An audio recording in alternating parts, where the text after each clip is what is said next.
අද 2021 අප්‍රේල් 23 සිකුරාදා සිරස්තල. අද කොවිඩ් ආසාදිතයන් 800ට ආසන්න වෙයි. කුරුණෑගල ගම්මාන දෙකක් වසා දැමි.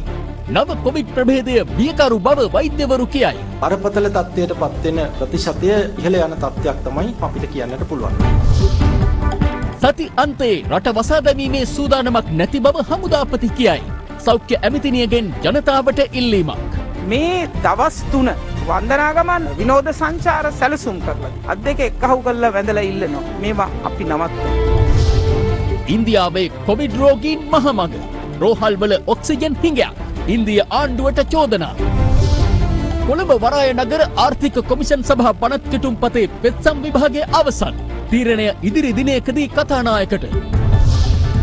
අන්තවාදී දේශනවලට සහභාගී වූ සහරාන්ගේ මාමණ්ඩිය අත්අඩංගුවට. Sirasta Verana. This is Ava Verana. Prime Time. With Naomi Fernando and Kalindu Karuna Ratna. Live from Studio 24 in Colombo. ආයුබෝවන්. ඔබ අදත් එක්වන්නේ ශ්‍රී ලංකාවේ අංක 1 සහ විශ්වසනීයම පුවත් විකාශය අද දෙරණ 6:55 සමගින්. මෙරටින් වාර්තා වූ සමස්ත කොවිඩ් ආසාදිතින් සංඛ්‍යාව ලක්ෂයකට ආසන්න කරමින් අද ආසාදිත ලයිස්තුව 99518ක් දක්වා ඉහළ ගියා. ඒ දෙමසක පමණ කාලයකට පසු යලිත් 800කට ආසන්න දෛනික කොවිඩ් ආසාදිතින් පිරිසක් අද පස්වරුවේ වාර්තා වීමත් සමගින් කෙසේ වෙතත් යුද හමුදාපති ජෙනරාල් ශවේන්ද්‍ර සිල්වා මහතා සඳහන් කළේ එළඹෙන සතියන්තයේදී රට ලොක්ඩවුන් කිරීමක් සිදු නොවන බවයි.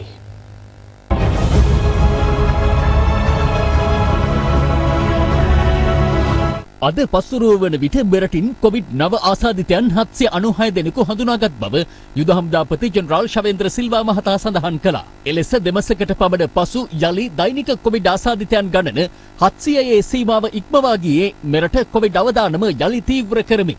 ඒ සමග මෙතෙක් මෙරටින් වාර්තා වූ සමස්ත කොවිඩ් ආසාදිතයන් ගණන ලක්ෂයකට ආසන්න වෙමින් 99518ක් දක්වා ඉහළ ගොස් තිබෙනවා. ඊයේ මෙරටින් හඳුනාගත් කොවිඩ් ආසාදිතයන් ගණන 672ක්.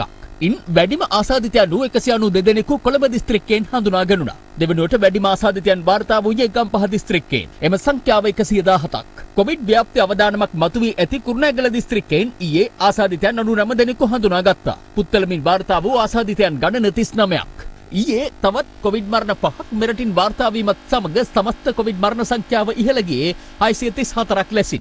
ශ්වසන ආබාධ වැඩි, ඒ වගේම ඇතුල් වෙන පිරිසට දැඩි සත්කාර එකක ICU බෙඩ් සංඛ්‍යාවක් අවශ්‍යයි කියන එක. දැන් අපේ IDH එකේ බෙඩ් 8ක් තියෙනවා. ඔව්. දැන් 8ම පිරිලානේ. 8ම පිරිලා. ඊට පස්සේ IDH එකේ තවත් ඔක්සිජන් දීලා අපි ලෙඩ්ඩු කිහිපයක් තියා ඉන්නවා 12ක් 20කට ආසන්න ප්‍රමාණයක්. අපිටත් දැන් මේම ඔක්සිජන් අවශ්‍යතාවය එන්න පුළුවන්ද? එතන ඔක්සිජන් ලයින් සප්ලයි එකක් දීලා ඒකෙන් තමයි ඔක්සිජන් ලබා දෙන්නේ. ඉතින් දැන් මේ ලයින් සප්ලයි හදන්න කාල සීමාවක් යනවා. ඒකෙන්ද අපි තීරණය කරා ජම්බෝ සිලින්ඩර්ස් මගින් ඒ ඔක්සිජන් අවශ්‍ය ප්‍රමාණය ලබා දෙන්න. විශේෂඥ වෛද්‍යවරු වැඩිපුරම කතා කරේ මේ ඉන්න මිනිස්සු ඉක්මනින්ම මේ සංකූලතාවලට යොමු වෙනවා කියලා. දවස් 2-3කදී සංකූලතාවල පැන නගින්. දැඩි ලෙස ලබා දෙන ඔක්සිජන් මගින් මේක ප්‍රකෘති තත්ත්වයට ගෙනීමේ හැකියාව තියෙනවා ඉක්මනින්ම. මේ මොහොත වෙද්දිත් ඉන්නවා අපිට හඳුනා ගන්න බැරි වෙච්ච ආසාදිතෝ විශාල ප්‍රමාණයක්. ඒ වගේම ඒ ආසාදිතෝ රට පුරා ගමන් කරනවා. ඒතර සංචරණ සීමා පැනවීම හෝ හුදකලා කිරීම හරහා ඒ ප්‍රදේශයට හෝ ඒ පවුලට ඒ පුද්ගලයා සීමා කරගන්න පුළුවන්. එකක්. ඒකට දැනට යම් ආසාදිත ප්‍රමාණයක් සමාජයේ ඉන්නවා නම් මේ වීකෙන්ඩ් එකේ ඒක දෙගුණ තෙගුණ වීම අනිවාර්යෙන්ම වෙනවා. සාමාන්‍යයෙන් තිබුණොත්. ඒතකොට ඒක පාලනය කරගන්න ඕන ඉස්සරලාම.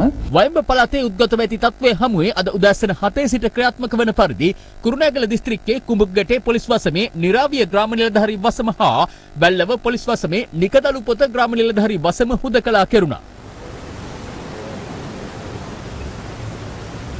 විශේෂයෙන්ම මේ ගම්මාන දෙකම ආසාදිතයන් විශාල වශයෙන් හඳුනාගත් තිත්තවැල්ගාල ගම්මානට යාබදව ඒ ආසන්නයෙන් පිටි ගම්මාන දෙකක්.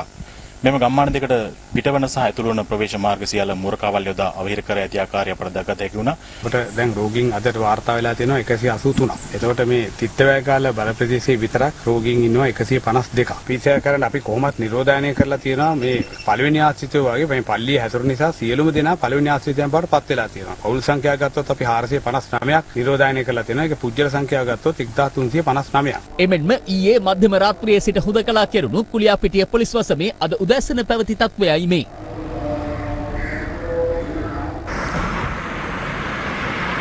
මේ අතර පිළියන්දල සෞඛ්‍ය වෛද්‍ය බල ප්‍රදේශයෙන් COVID-19 ආසාදිතයන් 87ක් හඳුනාගෙන තිබෙනවා. ප්‍රදේශයේ භාර සෞඛ්‍ය වෛද්‍ය නිලධාරි වෛද්‍ය ඉන්දික එල්ලාවල මහතා පැවසුවේ ඊයේ ලබාගත් PCR සාම්පල 109න් මෙම පිරිස හඳුනාගත් බවයි.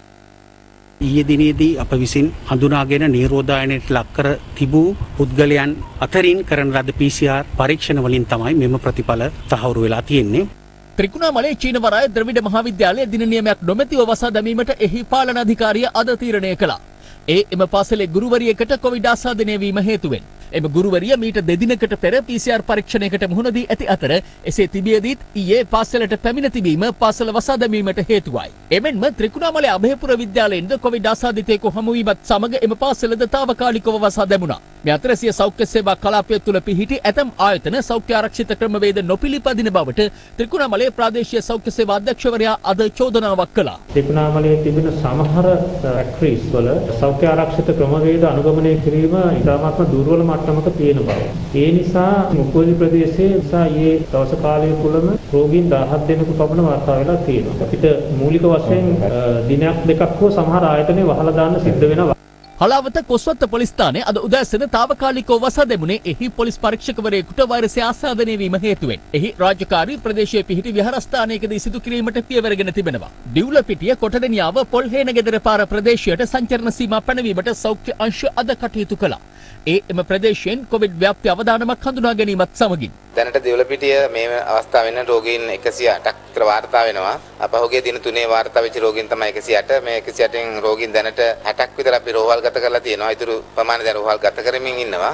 පවතින කොවිඩ් ව්‍යාප්තිය හමුවේ උතුරුමැද පළාතට එළඹෙන සති අන්තයේදී නොපැමිණෙන ලෙස උතුරුමැද පළාත් ආණ්ඩුකාරවරයා මහජනයාගෙන් ඉල්ලා සිටිනවා. අපේ දිස්ත්‍රික්කයේ ජනතාව බේරගන්න මේ දින 3 මේ පූජා නගරයට වන්දනා සඳහා කණ්ඩායම් වශයෙන් පැමිණීම සීමා කරන්න.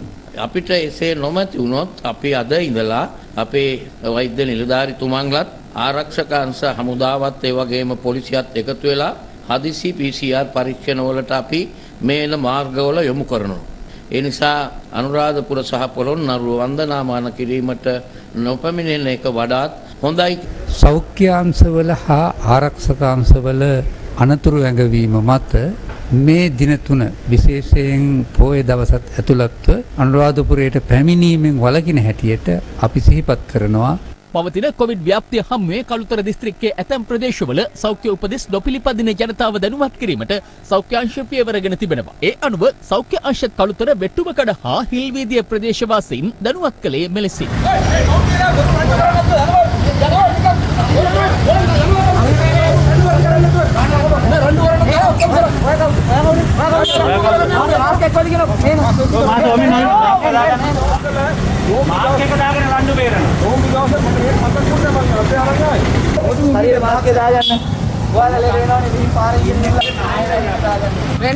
එන්න එපා හොඳේ අල්ලලා දාන උත්සාහය හොඳ PCR කරන්න.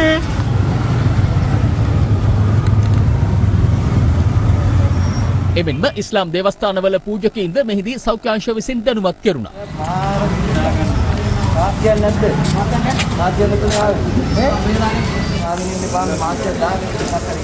සෞඛ්‍ය ක්‍රමානුකූලව කරන්න. මාස්ක් දාන්න අනිවාර්යයෙන්ම. පොලිමක් හදා ගන්න.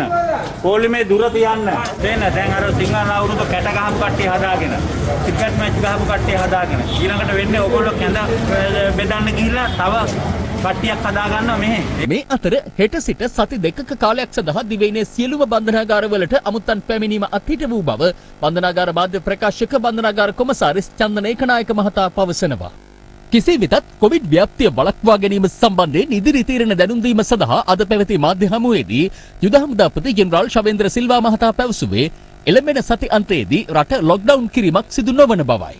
විශේෂයෙන්ම අපි එනවා දැන් මේ දීර්ඝ සතියන්තයකට අපි පැමිණෙමින් සිටින්නේ. හැම පුද්ගලයෙක්ම අහනවා රට ලොක්ඩවුන් කරනවද නැත්නම් වෙනත් නීති පනවනවද කියලා. දැනට අපිට එසේ කිසිදු බලාපොරොත්තුවක් නැහැ. නමුත් අපි මේ අවස්ථාවේදී බුද්ධිමත් ශ්‍රී ලාංකීය ජනතාවගෙන් ඉල්ලා සිටින්නේ හැකිතාක් දුරට මේ මහ ජනතාව එක්රැස් වෙන තැන්වලින් ඒ තැන්වලට එක්රොක් වීමෙන් වළකින්න කියන එක. හැකිතාක් දුරට නිවසට රැඳී සිටින දීර්ඝ සතියන්තේ ඒ තැන්වලට එක්රොක් වෙන්න එපා. මින් ඉදිරියට ඕනෑම ස්ථානයක කොවිඩ් යම් කිසි සැලකිය යුතු ප්‍රමාණයක් හමු වෙන තත්ත්වයක් වාර්තා වුවොත් අනිවාර්යයෙන් මේ ප්‍රදේශය අපි හුදකලා කිරීමට කටයුතු කරනු ලබනවා. ඉලඹෙන ඉදිරි සදිතේක ඉතාමත්ම තීරණාත්මකයි. මෙතන තියෙන භයානකම තමයි දැන් එන්න රෝග ලක්ෂණ පෙන්වන ප්‍රමාණය වැඩි වෙලා තියෙනවා. ඒ වගේම එම රෝග ලක්ෂණ පෙන්වන අයගේ වයස් කාණ්ඩය තරුණ පැත්තට හැරිමින් යනවා. ඉතින් ඒ නිසා ඒ වගේම ඔවුන්ට ස්වස්ථන අපහසුතාවය වැඩිපුර ඇතිවීමේ සම්භාවිතාවක් තියෙනවා. එතකොට අපිට ඔවුන්ට ඔක්සිජන් සහ දැඩි සත්කාර එකක අවශ්‍ය වෙනවා. අපි දැඩි නීති රීති පනවන්න බලාපොරොත්තුවක් නැහැ. දරුවන් ඉස්කෝලේ යා යුතුයි. අපේ දරුවන් විශ්වවිද්‍යාලවලට යා යුතුයි. මෙන්න මේ කරුණ ඊටාත්ම දැඩිව අපේ සියලුම මහ ජනතාව තේරුම් ගත යුතුයි. 26 වෙනිදා පෝය. අප දන්නවා ආගමික උත්සව ගොඩාක් නොයෙකුත් පන්සල්වල තියන්න තීන්දුව කළා තියෙනවා. නොයෙකුත් අය තමන්ගේ වන්දනාගමන් ඒ වගේම පුද්ගලික විනෝද සංචාර සැලසුම් කරලා තියෙනවා. සමහරු අවුරුදු උත්සව සැලසුම් කළා. අපි ගෞරවයෙන් ඉල්ලනවා. අත් දෙක එක්කහුව කරලා වැඳලා ඉල්ලනවා. මේවා අපි නවත්තමු. දැන් දවස් දෙක තුනකට ඉස්සෙල්ලා තරුණ කෙනෙක් මැරුණා. යට වෙන කිසිම ලෙඩක් නැහැ. දියවැඩියාවද ප්‍රෙෂර්ද කොලෙස්ටරෝල්ද මොකුත් නැහැ. හැබැයි කොවිඩ් රෝගය නිසා මිය ගියා. විශේෂඥ වෛද්‍යවරු කියන විදිහට වර්තමාන ප්‍රභේදයේ දවස් 14ක් විතර ගිහිල්ලා තමයි බොහෝ අයගේ රෝග ලක්ෂණ මත. එය මාරාන්තිකයි. ඉදිරියේදී විදේශ රටවල් වල සිට ලංකාවට එන පුද්ගලයන් පිළිබඳව යම් කිසි තීරණයක් ගන්නවද? ඒ පිළිබඳව ඔබතුමාගේ අදහස. දින 14ක් අනිවාර්යයෙන්ම නිරෝධායන විය යුතුයි. මින් ඉදිරියට මේ තියෙන ප්‍රභේදات එක්ක දින 7කින් යවන්න බෑ. හේතුව මේ අවස්ථාවේදී දැනුම් දුන්නා දින 14ක් වෙනි කාලේ සමයි සමහර රෝග උත්සන්න තත්ත්වයට පත් වෙන්නේ කියලා. නැත්තම් හොයාගන්නේ කියලා.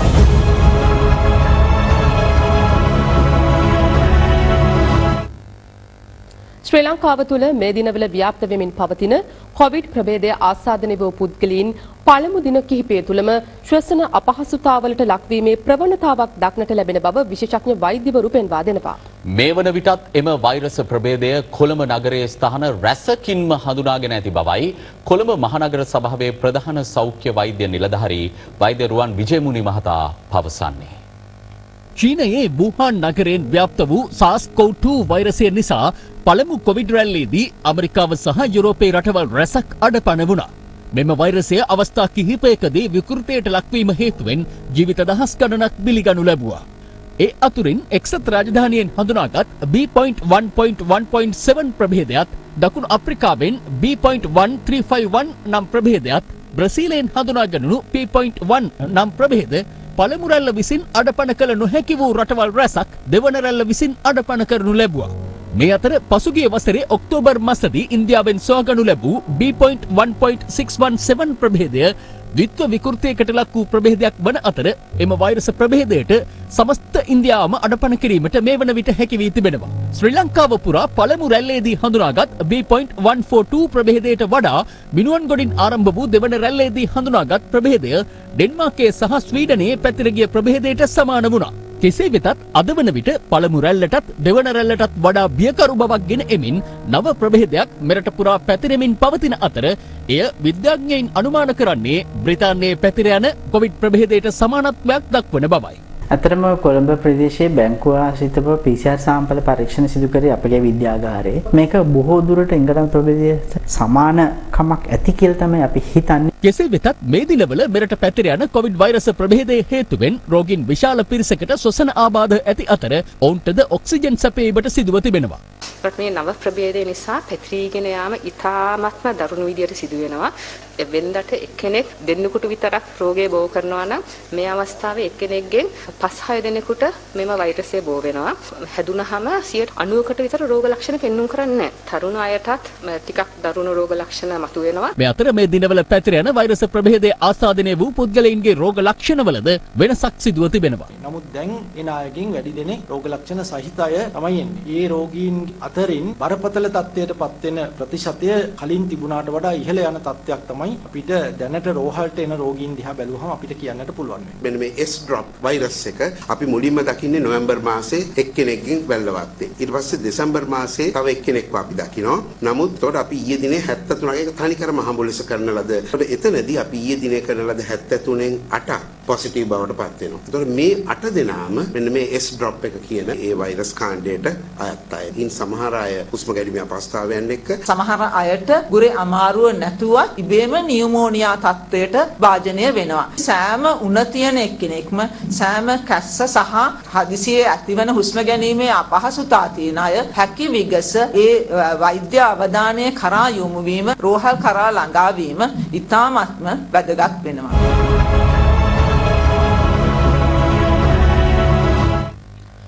ලොව දිනකදී වාර්තා වූ වැඩිම කොවිඩ් ආසාදිතයින් ගණන ඊයේ වාර්තා වූ අතර එය 8,84,273ක්.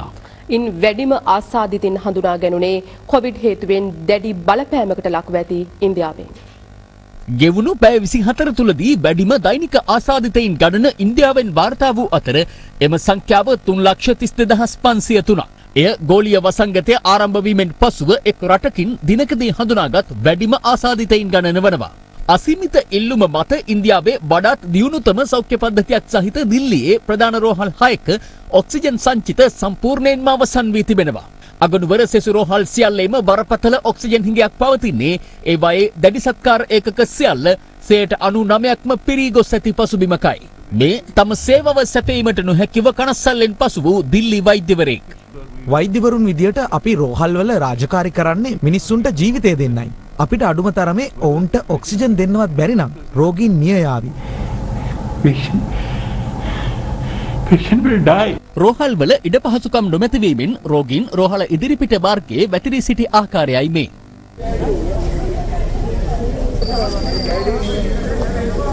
කොවිඩ් මෘතදේහවලින් පිරී යාමෙන් නවදිල්ලි ආදාහනාගාර පැය 24 පුරා ක්‍රියාත්මක වන බව ඉන්දියා මාධ්‍ය වාර්තා කළා.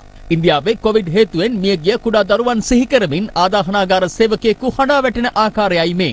बहुत बड़ा जुल्म है, देखा नहीं जा रहा है इस समय जो हो रहा है हमारे यहाँ दिल भर जाता है देख के कि बच्चों को छोटे छोटे बच्चे मर रहे हैं कोरोना के अंदर छोटे छोटे बच्चे मर रहे हैं.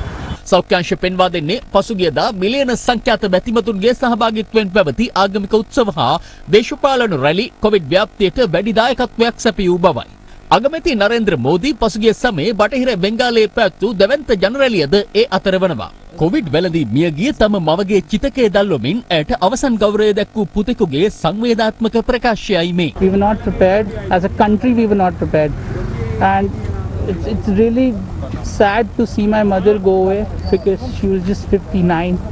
Wanted to spend some quality time with us, but all I could see is lying down on the. That's all I. Holding on to his mother's bangles, a broken man. So many more will lose as the virus rips through India. Colombo වරායනගර ආර්ථික commission සභා පනත් කෙටුම්පත අභියෝගයට ලක් කරමින් ශ්‍රේෂ්ඨාධිකරණය හමුවේ ගොනු කර තිබූ පෙත්සම් විභාගය අද අවසන් කෙරුණා. අග විනිසුරුවරයා ප්‍රමුඛ පංච පුද්ගල විනිසුරු මඩුල්ල දැනුම් දුන්නේ පනත් කෙටුම්පතේ ව්‍යවස්ථානුකූලභාවය පිළිබඳ සිය රහසිගත නිගමනය පාර්ලිමේන්තුවේ කතානායකවරයා වෙත යොමු කරන බවයි. කොළඹ බරාය නගර ආර්ථික කොමිෂන් සභා පනත් කිටුම්පත අභියෝගයට ලක් කරමින් ගොනු කර තිබූ පෙත්සම් විභාගය අද පස්වන දිනට ආරම්භ වූ අවස්ථාවේදී නීතිපතිවරයා වෙනුවෙන් පෙනී සිටි අතිරේක සොලිසිටර් ජෙනරාල් ෆර්සානා ජමීල් මහත්මිය මෙම පනත් කිටුම්පතේ සිදු කිරීමට යෝජිත සංශෝධන අඩංගු ලේඛනයක් අධිකරණයට බාර දුන්නා. වරාය නගර කලාපය තුළ ස්ථාපිත කෙරෙන බැංකු මෙරට බැංකු අනපනත් මගින් අධීක්ෂණය කෙරෙන අතර අදාළ කලාපය තුළ ස්ථාපිත කෙරෙන බැංකු සඳහා බලපත්‍ර නිකුත් කිරීමේ බලය ශ්‍රී ලංකා මහ බැංකුවේ මුදල් මණ්ඩලය වෙත පැවරී තිබෙන බවද ඇය පැවසුවා. මෙම පනත් කෙටුම්පත තුළින් ශ්‍රී ලංකා මහ බැංකුවේ මුදල් මණ්ඩලය සතු බලතල කප්පාදු කිරීමක් සිදු නොවන බවද ඇය ප්‍රකාශ කළා. යෝජිත කොමිසම විසින් අනුමත කරනු ලබන ප්‍රධාන වැඩසැලැස්ම ක්‍රියාත්මක කිරීමට පෙර ජනාධිපතිවරයාගේ අනුමැතිය ලබා ගැනීමට එම කොමිසමට සිදුවන බවත් ඇය පෙන්වා දුන්නා. මෙම පනත් කෙටුම්පත හරහා කොමිසමේ අරමුදල් නිසි ලෙස රජයේ විගණනයට නතුවීමක් සිදු නොවන බවට පෙත්සම්කරුවන් චෝදනා කර තිබුණා. එහෙත් එම චෝදනා ප්‍රතික්ෂේප කළ අතිරේක සොලිසිටර් ජෙනරාල්වරිය ආණ්ඩුක්‍රම ව්‍යවස්ථාවේ 154 වගන්තිය යටතේ රජයේ විගණකාධිපතිවරයා සමග සාකච්ඡා කර සුදුසුකම්ලත් විගණන නිලධාරීන්ට හෝ ආයතනවලට විගණන කටයුතු භාර කිරීමට විශේෂ අමාත්‍යවරයාට බලය තිබෙන බව පැවසුවා. වරාය නගර කලාපය තුල ආයෝජනය සඳහා පැමිණෙන්නේ අන්තර්ජාතික ආයෝජකයින් බවත් ඔවුන්ගේ විශ්වාසය තහවුරු කිරීමට හැකිවන පරිදි එම කාර්යය සඳහා සුදුසුකම්ලත් විගණන නිලධාරීන් හෝ ආයතන යෙදවීමට මෙම පනත් කෙටුම්පත තුලින් අපේක්ෂා කරන බවත් අතිරේක සොලිසිටර් ජෙනරාල්වරිය සඳහන් කළා. වීසා බලපත්‍ර නිකුත් කිරීමේ බලතල යෝජිත කොමිසම වෙත පැවරීමක් සිදු නොවන අතර එම බලතල තවදුරටත් ආගමන හා විගමන දෙපාර්තමේන්තුව සතුවන බවද අතිරේක සොලිසිටර් ජෙනරාල්වරිය පැවසුවා. තවදුරටත් කරුණු දැක්වූ අතිරේක සොලිසිටර් ජෙනරාල්වරිය සඳහන් කළේ මෙම පනත් කෙටුම්පතේ අන්තර්ගත වගන්ති වලින් පාර්ලිමේන්තුව සතු මූල්‍ය බලතල අධිකරණයේ සතු බලතල කප්පාදු කිරීමක් කිසිසේත්ම සිදු නොවන බවයි. ඒ තුලින් ආණ්ඩුක්‍රම ව්‍යවස්ථාව උල්ලංඝනය වීමක් සිදු නොවන බවද ඇය සඳහන් කළා. පෙත්සම් විභාගයේ අතරවාරයේ අගවිනිසුරු ජයන්ත ජයසූරිය මහතා පෙත්සම්කාර පාර්ශවයේ නීතිඥවරුන්ට පෙන්වා දුන්නේ මෙම පනත් කෙටුම්පත හරහා ස්ථාපිත කෙරෙන කොමිසමට ආයෝජකයින් වෙත සහන ප්‍රදානය කිරීම සඳහා බලයක් ලබා දී නොමැති බවයි. එම කොමිසම විසින් සිදු කරනු ලබන නිර්දේශ මත විශේෂ අමාත්‍යවරයා විසින් අමාත්‍ය මණ්ඩලය හරහා ආයෝජකයින් වෙත එම සහන ප්‍රදානය කිරීමට මෙම පනත් කෙටුම්පත මගින් යෝජනා කර ඇති බවත් අගවිනිසුරුවරයා පෙන්වා දුන්නා. ඉන් අනතුරුව මෙම පනත් කෙටුම්පතේ ව්‍යවස්ථානුකූල භාවය පිළිබඳ සිය රහස්‍යගත නිගමනය පාර්ලිමේන්තුවේ කථානායකවරයා වෙත යොමු කිරීමට පියවර ගන්නා බවද පංචපුද්ගල විනිසුරු මඩුල්ල දැනුම් දුන්නා. පසුගිය බදාදා පාර්ලිමේන්තුවේ ඇති වූ ගැටුම පිළිබඳ සෙවීමට නියෝජ්‍ය කතානායකවරයාගේ ප්‍රධානත්වයෙන් යුත් කමිටුවක් පත් කළ බව කතානායකවරයා අද පාර්ලිමේන්තුවට දැනුම් දුන්නා. කමිටුව සමාජිකයන් 8 දෙනෙකුගෙන් සමන්විතයි. මේ අතර රෝහල්ගතව සිටින පාර්ලිමේන්තු මන්ත්‍රී හරින් ප්‍රනාන්දු මහතාගේ සුවදුක් විමසීමට විපක්ෂ නායක සජිත් ප්‍රේමදාස මහතා අද පැමිණියා. පාස්කු ඉරුදින ප්‍රහාරය සිදු වී දෙවසරක් සම්පූර්ණ වූ පසුගිය බදාදා පැවති පාර්ලිමේන්තු සභාවාරයේ අතරතුර නොසන්සුන් තත්ත්වයක් හටගත්තා. එම අවස්ථාවේ හරින් ප්‍රනාන්දු මන්ත්‍රීවරයා සහ තිස්ස කුට්ටිආරච්චි මන්ත්‍රීවරයා අතර උණුසුම් වචන හෝමාරුවක් සිදු වුණා. පසුව වාර්තා වූයේ සභාගමෙන් පිටතදී දෙදෙනා අතර ගුටිබැට හෝමාරුවක් සිදු වූ බවයි. ඒ සම්බන්ධයෙන් පාර්ලිමේන්තු මන්ත්‍රී තිස්ස කුට්ටිආරච්චි මහතා ඊයේ වැලිකඩ පොලිසියට පැමිණිල්ලක් කර තිබෙනවා. ඒ අතර හරින් ප්‍රනාන්දු මන්ත්‍රීවරයා ඊයේ කොළඹ පෞද්ගලික රෝහලකට ඇතුළත් වුණා. ඔහුගේ සුවදුක් විමසීම සඳහා විපක්ෂ නායක සජිත් ප්‍රේමදාස මහතා සහ මනුෂ්‍ය නානායක්කාර මන්ත්‍රීවරයා අද පෙරවරුවේ එම රෝහල වෙත පැමිණියා. මේ අතර හරින් ප්‍රනාන්දු මන්ත්‍රීවරයාට අද පෙරවරු 10ට අපරාධ පරීක්ෂණ දෙපාර්තමේන්තුව හමුවේ පෙනී සිටින ලෙසටද එම දෙපාර්තමේන්තුව දැනුම් දී තිබුණා. ඒ පාස්කු දින ප්‍රහාරය සම්බන්ධයෙන් ඔහු ජනාධිපති පරීක්ෂණ කොමිසම හමුවේ දුන් සාක්ෂියක් පිළිබඳ කරුණු විමසීම සඳහායි. හරින් ෆර්නැන්ඩෝ මැතිතුමාගේ ඒ නහරවල තියෙන හැම ලේ බින්දුවක් පාසා ඒ අයිතිය ආරක්ෂා කරන්නට විපක්ෂ නායකවරයා മന്ത്രി කණ්ඩායමත් අනිවාර්යයෙන්ම සිටිනවා කියන එක මේ අවස්ථාවේ කියන්න කැමතියි. මේ පිළිබඳ අද පාර්ලිමේන්තුවේදීද අදහස් පළ කෙරුණා. පාර්ලිමේන්තුව තුළ ඕන දෙයක් කියන්න පුළුවන්. නඩු දාන්න බෑ. මම බොහොම වගකීමෙන් කියන ආණ්ඩුවක් හැටියට පාර්ලිමේන්තුව කරු කිසිම ප්‍රකාශයකට එතුමාවත් අරන් ගන්න අපි කියලාත් නැවි කරන්නෙත් නැහැ හැම දෙයක්. මම ප්‍රාස්කු ප්‍රහාරයේ වාර්තාව මම කිව්වා. ඒකේ හරින් ප්‍රනාන්දු මන්ත්‍රීතුමා කියනවා එතුමාගේ තාත්තා තමයි කිව්වේ කියලා. ප්‍රාස්කු ප්‍රහාරය කියලා තියෙන අක්කා කිව්වා කියලා. පරස්පර විරෝධයෙන් තියෙද්දි ඒවා ගිහිල්ලා ඒ හිනා බොරු ප්‍රචාර ගන්න හදන්න එපා. ඔබතුමාලා රංජන රාමකරන මන්ත්‍රීතුමා පාවිච්චි කළා එතුමා හිරේ ගිය අන්තිමට. එක එක්කෙනා පාවිච්චි කරලා දේශපාලන වාසි ගන්න හදන්න එපා. hina වෙන්න එපා දේශීය ලෝතුමන්තුමා. මරණ කොටත් hinaවනද මුන්නාන්සලා. අපි අහන්නේ අවුරුදු දෙකකට ඉස්සෙල්ලා කියපු කාරණයක්. ඇයි මේ හදිසියේ පාර්ලිමේන්තුවේ කතා කරමින් පස්සේ ගෙන්නන්නේ? හරෙන් ප්‍රනාන්දු දැන්වත් කියන අපි මේ පාස්කු ප්‍රහාරය ගැන එතුමා කියන දේවල් ගැන හොයන්නේ නැහැ කියලා. හොයන්න අඬගහපුවාම එතුමා හැංගෙනවා නම් රෝහලේ. එතුමාගේ කොයිද කොන්දක් තියෙන්නේ? ඒවල් බොරුවක් කරන්නේ හරෙන් ප්‍රනාන්දු. පාර්ලිමේන්තුව වල ප්‍රසාද නිසා මේක ඇතුලේ කරේ මේ දාන්නේ පරණ කේස් එකක්. හැබැයි ඇත්ත කාරණේ මේ පාර්ලිමේන්තුවේ කරපු බලපත්‍ර හැරදලව්ව. අවුරුදු දෙකකට ඉස්සෙල්ලා සිද්ධිය වුණේ. පාස්කු ප්‍රහාරේ කොමිසම් වාර්තා කවද්ද ආවේ? පෙබරවාරි මාසේ. ඔබතුමාලා දාපු කොමිසමනේ. දැන් නීතිපතිතුමාට මේක දීලා තියෙනවානේ. දැන් මේ නීතිය ක්‍රියාත්මකනේ අපිද හරෙන් ප්‍රනාන්දු මැත්තෝ විතරක් නෙමෙයි මේ ලංකාවේ ඔක්කොම දන්නවා එතුමා කරපු ප්‍රකාශයට මගේ තාත්තා කියලා. මේ අතර ආණ්ඩු පක්ෂය විසින් ගෙන එනු ලැබූ දේශපාලන පලිගැනීම් පිළිබඳ ජනාධිපති කොමිෂන් සභා වාර්තා විවාදය අද දෙවන දිනටත් පැවැත්වුණා. මා ඇතුළු තවත් කණ්ඩායමකට ප්‍රජා අයිතිය අහෝසි කිරීම සඳහා යෝජනාවන් ඇතුළු කොට තිබෙනවා. කොමිෂන් 7-8ක් නෙවෙයි, හිරගෙවල් 7-8ක් නෙවෙයි, මහා මග මරා දමුවද මේ දූෂිතයන්ට වංචනිකයන්ට චෞරවලල්ට එරෙහිව කරන සටන නතර කරන නොකරන බව ගරු සභාපතිතුමනි මම සපත කර සිටින මේ පාර්ලිමේන්තුවේ හාම් පුතාට චුට්ටක් කොනිටනකොට සුරතලා අකුණක් ගැහුවා වගේ කෑ ගහනවා. මේකනේ මම දන්නවා, අමාරු බව දන්නවා. මම කනදා ඉන්නකෝ. නීති විරෝධී වැලි ජාවාරම් කරන කෙනා, පස් ජාවාරම් කරන කෙනා, ගල් කඩන කෙනා, ගස් කපන කෙනා මේ පාර්ලිමේන්තුවට වෙලා මේ පාර්ලිමේන්තුවේ වෙලා තියෙන වින්නැහිය මේකෙන් ගරු කතානායකතුමනි නිදහස් කරන්න කියලා කියනවා. නඩු 78ක් උදේ ප්‍රභාත් ගම්මන්පිල කැබිනට් පත්‍රිකාවක් දානවා නඩු අයින් කරගන්න කියලා. නාලකොඩ ඒ වගේ නඩුවත් අයින් කරගන්න කියලා එතුමා දැන් අත උස්සන් ඉන්නවා. තිනින ගමකේ නීති විරෝධී අලිය තියාගෙන පිළිබඳ නඩුව දැන් මොකද්ද කියන්නේ? කොමිෂන් සභාව පළමු වාර්තාවේ කියනවා මේ නඩුව අයින් කරගන්න කියලා. දෙවෙනි වාර්තාවේ කියනවා අලියක් දෙන්න ආපහු කියලා. පාර්ලිමේන්තුව අත උස්සලා නම් නඩු විමසන්න යන්නේ. කැබිනට් මණ්ඩලය අත උස්සලා නම් නඩු වල තීන්දුව తీරන ගන්න යන්නේ. දැන් අධිකරණයක් කොනද මේ රටට? කැබිනට් මණ්ඩලයට යෝජනා කරලා ඔබ තමුන්නාන්සේගේ නම තමයි ඔබ තමුන්නාන්සේව පත් කරලා මේ පාටලී චම්ප කරන්නේ. නෑ. ඇයි මගහරින්නේ? මා ඉතා පැහැදිලිව කියලා තියෙනවා. රනිල් වික්‍රමසිංහ හිටපු අග්‍රාමාත්‍යවරයා මට යෝජනා කරා ඇවිල්ලා ඒ පිළිබඳ කරුණු කියන්න කියලා. ඔව් ගියා. ගිහලා දවස් 3ක මම කරුණු කිව්වා. හෙට මට ගෝඨාභය රාජපක්ෂෙන්ට කියන්න කිව්වොත් මම යනවා. ප්‍රජාහිතය මට මගේ ප්‍රජාහිතය අනේ ඒක උතල ගහගන්න. හරිද?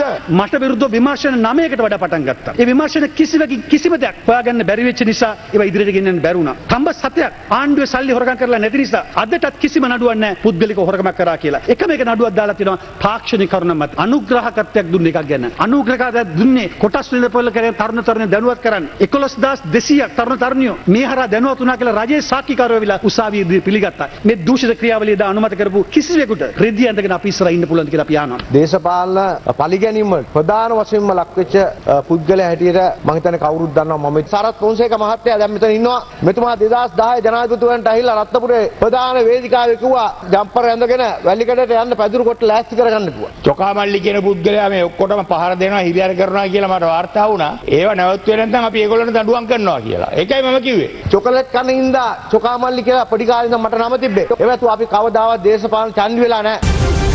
මේ අනුර කුමාර දිසානායක තුමාගේ පක්ෂයේ ඊබ්‍රාහිම් මහත්තයා ජාතික ලයිස්තුවේ හිටියා කියලා අපි ළඟ තියෙනවා ගැටලු. ඒවා අපරාධ පරීක්ෂණ දෙපාර්තමේන්තුවට පැමිණිලි කළ යුතුව තියෙනවා. ඉබ්‍රාහිම් කෙනෙක් ගැන කියනවා. අපි දන්නවා කවුද කියන්න. ඒ වගේම පස් කපපු අය, නීති විරෝධී ජාවාරම් කරන අය ගැන සාක්ෂි තියෙනවා. පොඩකින්න. අපරාධ පරීක්ෂණ දෙපාර්තමේන්තුව අවුරුදු දෙකක් පරීක්ෂණයක් කරා. කොමිෂන් සභාව අවුරුදු දෙකක් තිබුණා. ඒ කිසිදු තැනක මාව කැඳවලා නැහැ. පේනවා නේද අනුර කුමාර දිසානායක මැතිතුමා කතා කරායින් පස්සේ මන්ත්‍රීවරුන්ට තර්ජනය කරන හැටි, සභාව ඉදිරියට ඇවිල්ලා තර්ජනය කරන හැටි. මෙන්න පාර්ලිමේන්තුවේ භාෂණේ ඉන්දික අනුරෝධය අමතුමා යන්න ආසනයේට දාල වීඩියෝවක් පාර්ලිමේන්තු මන්ත්‍රීවරයෙකු ජංගම දුරකථනයෙන් රූගත කර සමාජ මාධ්‍ය වෙත මුදා හැර තිබුණා. තර්ජනය කරන හැටි, සභාව ඉදිරියට ඇවිල්ලා තර්ජනය කරන හැටි. මේවට ක්‍රියාමාර්ග ගන්න. මේ බලන්න. තවත් ප්‍රවෘත්ති විරාමයෙන් අනතුරු බලාපොරොත්තු වන්න.